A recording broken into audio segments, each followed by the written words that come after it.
নমস্কাৰ স্বাগতম news 18 Assam north ইষ্টৰ এয়া হৈছে পোনপটীয়া সম্প্ৰচাৰ আৰু ষ্টুডিঅ'ত মই প্ৰাঞ্জল এতিয়া এটা বিশেষ কথা পোহৰলৈ আহিছে সেই কথাটোৱে হৈছে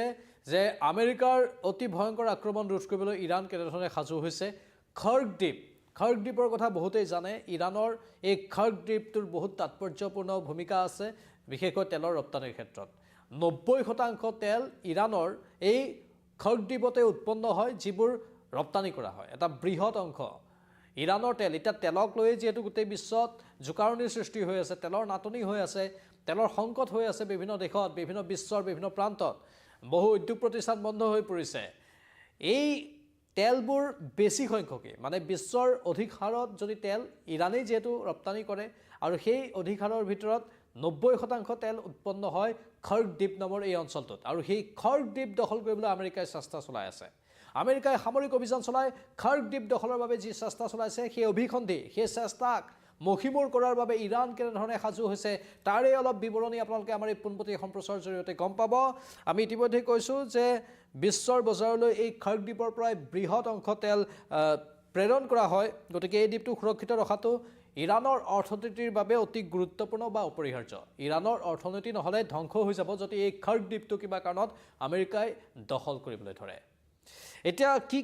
প্ৰতিৰক্ষা ব্যৱস্থা গ্ৰহণ কৰিছে ইৰাণে খৰ্গ দ্বীপটোক ৰক্ষা কৰাৰ বাবে খৰ্গ দ্বীপৰ ৰক্ষাৰ বাবে ইৰাণে বিশেষ মিছাইলৰ ব্যৱস্থা কৰিছে আমি আপোনালোকক জনাব বিচাৰিছোঁ যে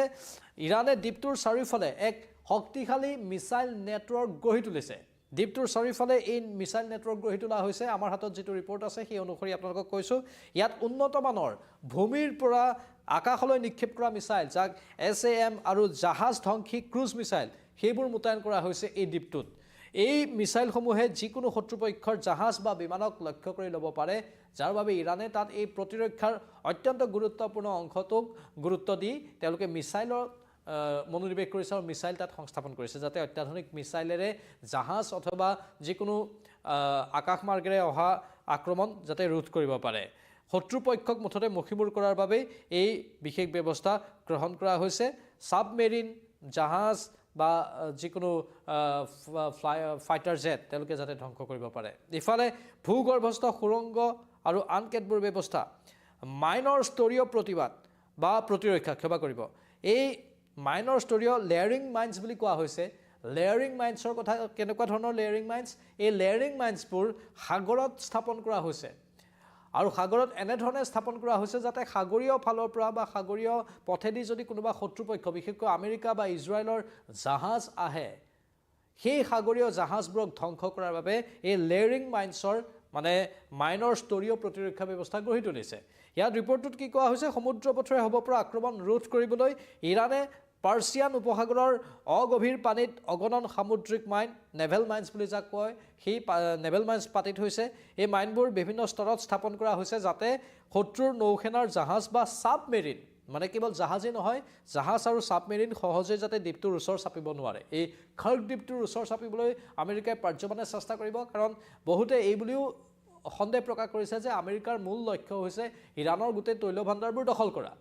ইৰাণৰ তৈল ভাণ্ডাৰ দখল কৰি তেলৰ সাম্ৰাজ্য আমেৰিকাই গঢ়ি তুলিব বিচাৰিছে আচলতে জেনেভা সন্মিলন বাতিল হোৱা পাৰমাণৱিক এই কথাবোৰ আচলতে এটা অজুহাতহে আমেৰিকাৰ বাবে আচলতে আমেৰিকাই জেনেভা সন্মিলন বাতিল হোৱাৰ বা ভংগ হোৱাৰ আধাতে ভংগ হোৱাৰ অজুহাত লৈ ইৰাণৰ তেল ভাণ্ডাৰৰ ওপৰত চকু দিহে এই আক্ৰমণ সংঘটিত কৰিছে বুলি বিভিন্ন ধৰণৰ অভিযোগ বা সন্দেহ এইকেইদিন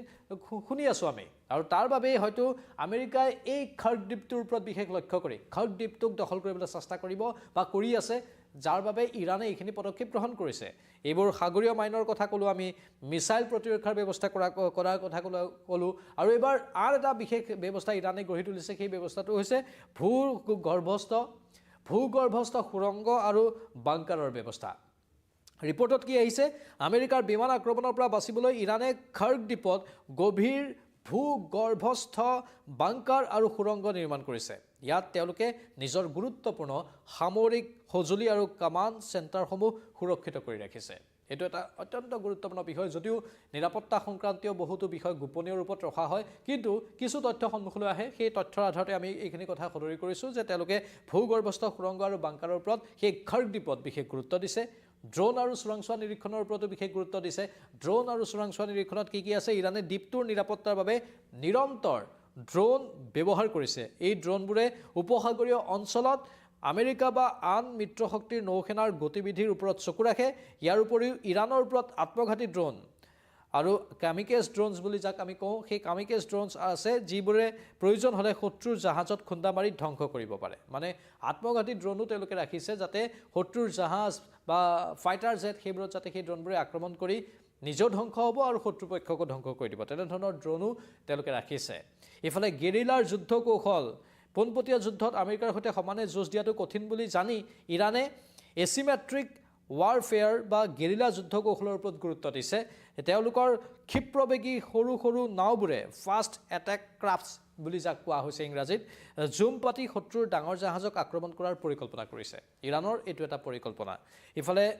আমেৰিকাৰ বাবে কি কি প্ৰত্যাহ্বান আহিব পাৰে, যিটো প্ৰতিবেদন আমি পাইছোঁ সেই প্ৰতিবেদন অনুসৰি আমেৰিকাই যদি খৰ্গ দ্বীপ দখল কৰিবলৈ চেষ্টা কৰে তেন্তে তেওঁলোকে কেৱল ইৰাণী সেনাৰ নহয় বৰঞ্চ এক জটিল ভৌগোলিক আৰু প্ৰযুক্তিগত প্ৰতিবন্ধকতাৰো মুখামুখি হ'ব লাগিব। ইয়াৰ ফলত বিশ্বৰ তেল যোগান ব্যৱস্থাত ব্যাঘাত জন্মিব পাৰে আৰু গোলকীয় অৰ্থনীতিৰ হাহাকাৰ অৱস্থাৰ সৃষ্টি হ'ব পাৰে। ইৰাণে খৰ্গ দ্বীপক এটা দুৰ্ভেদ্য দুৰ্গত ইতিমধ্যেই পৰিণত কৰিছে। আমাৰ এই প্ৰতিবেদন শুনি আপোনালোকে হয়তো গমেই পাইছে যে ইৰাণে কেনেধৰণৰ ব্যৱস্থা গ্ৰহণ কৰিছে যাতে আমেৰিকাই ইয়াৰ ওপৰত কোনো ধৰণৰ সামৰিক দুঃসাহস কৰাৰ আগতে 10 বাৰ ভাবিবলৈ বাধ্য হয়। ইৰাণে আনকি এই বুলি কৈছে যে তোমালোকৰ সেই শিশু সৈন্যসকলক আমাৰ ইয়ালৈ নপঠাবা। খৰ্গ দ্বীপলৈ যদি তোমালোকৰ শিশু সৈন্যসকলক পঠিওৱা তেনেহ'লে তোমালোকৰ অৱস্থা অতি শোচনীয় হ'ব, যিটো তোমালোকে কল্পনা কৰিব পৰা নাই। ইৰাণে এই বুলি সতৰ্কবাণীও দি দিছে। আৰু ইতিমধ্যে আমি কৈছোঁ যে এই খৰ্গ দ্বীপ দখল কৰিবলৈ চেষ্টা যদি কৰে তেন্তে তেওঁলোক কেৱল ইৰাণী সেনাৰেই নহয় বৰঞ্চ জটিল ভৌগোলিক আৰু প্ৰযুক্তিগত প্ৰতিবন্ধকতাৰো সন্মুখীন হ'ব আমেৰিকা। সেই স্থানৰ খৰ্গ দ্বীপৰ ভৌগোলিক যিটো অৱস্থিতি আছে সেই ভৌগোলিক অৱস্থিতিটো আমেৰিকাৰ সৈন্যৰ বিশেষকৈ স্থল সৈন্যৰ বাবে অনুকূল নহ'ব পাৰে, তেনেধৰণৰ এটা সন্দেহ আছে। সেই স্থানত যদি আমেৰিকাই কিবা কাৰণত স্থল সেনাবাহিনীক মোতায়েন কৰি দিয়ে তেনেহ'লে জটিল এক সন্ধিক্ষণত উপনীত হ'ব লগা হ'ব পাৰে আমেৰিকা। আমেৰিকাৰ বাবে বিপদ দুগুণ তিনিগুণ নহয় 4 গুণ পৰ্যন্ত বৃদ্ধি পাব পাৰে। ইফালে আকৌ ইৰাণ এই খৰ্গ দ্বীপটোৰ সুৰক্ষাৰ বাবে সৰ্বতো প্ৰকাৰে সাজু হৈ আছে। এই খৰ্গ দ্বীপটো অতি মূল্যৱান দ্বীপ ইৰাণৰ বাবে, কাৰণ ইতিমধ্যে আমি কৈছোঁ যে ইৰাণৰ তেল ৰপ্তানিৰ বাবে খৰ্গ দ্বীপ আটাইতকৈ এই কাৰণেই গুৰুত্বপূৰ্ণ কাৰণ ইৰাণৰ খাৰুৱা তেলৰ প্ৰায় 90%তকৈও অধিক 90%তকৈও অধিক এই দ্বীপটোৰ জৰিয়তেহে বিশ্বৰ বজাৰলৈ পঠিওৱা হয়। গতিকে এই দ্বীপটো সুৰক্ষিত ৰখাটো ইৰাণৰ এটা প্ৰাথমিক দায়িত্ব। ইৰাণে নিজৰ অৰ্থনীতি বৰ্তাই ৰাখিবলৈ, নিজৰ অৰ্থনীতি সবল কৰি ৰাখিবলৈ এই দ্বীপটোৰ সুৰক্ষা নিশ্চিত কৰিবই লাগিব। আৰু সেই সুনিশ্চিতকৰণৰ বাবে ইৰাণে ইমানখিনি প্ৰতিৰক্ষামূলক পদক্ষেপ গ্ৰহণ কৰিছে, যিখিনি বৰ্ণনা ইতিমধ্যে আমি আপোনালোকক জনালোঁ। আৰু স্বাভাৱিকতেই ইৰাণ এনেকুৱা এখন দেশ যিখন দেশে সাহসিকতাৰ পৰিচয় ইতিমধ্যে দিছে। আৰু এই সাহসিকতা বিশ্বৰ বহু দেশে তেওঁলোকক আনকি মানিও গৈছে যে সঁচাকৈ আমেৰিকা যুক্তৰাষ্ট্ৰৰ দৰে দেশ, ইজৰাইলৰ দৰে দেশকো এওঁলোকে সমানেই যুঁজ দিবলৈ সক্ষম হৈছে। সেয়েহে ইৰাণৰ এই সাহসিকতাৰ কথা আজি বিশ্বৰ বিভিন্নজনৰ মনত বা মুখত। কিন্তু যুদ্ধ বা এই যুদ্ধসদৃশ পৰিৱেশৰ অন্ত পৰক সেইটোৱেই সকলোৱে প্ৰাৰ্থনা কৰিছে। কাৰণ এই যুদ্ধসদৃশ পৰিৱেশে ইতিমধ্যে বিশ্বৰ অৰ্থনীতিলৈ ভয়াৱহ বাৰ্তা কঢ়িয়াই আনিছে। গোটেই বিশ্বৰ বজাৰত ইয়াৰ প্ৰভাৱ পৰিছে। শ্বেয়াৰ মাৰ্কেট ক্ৰেছ হৈ গৈছে, সোণৰ দাম কমিছে, আন আন বিনিয়োগকাৰীসকলৰ অৱস্থা দুৰ্বিষহ হৈ পৰিছে, বয় বস্তুৰ সামগ্ৰীৰ দাম বৃদ্ধি পাইছে,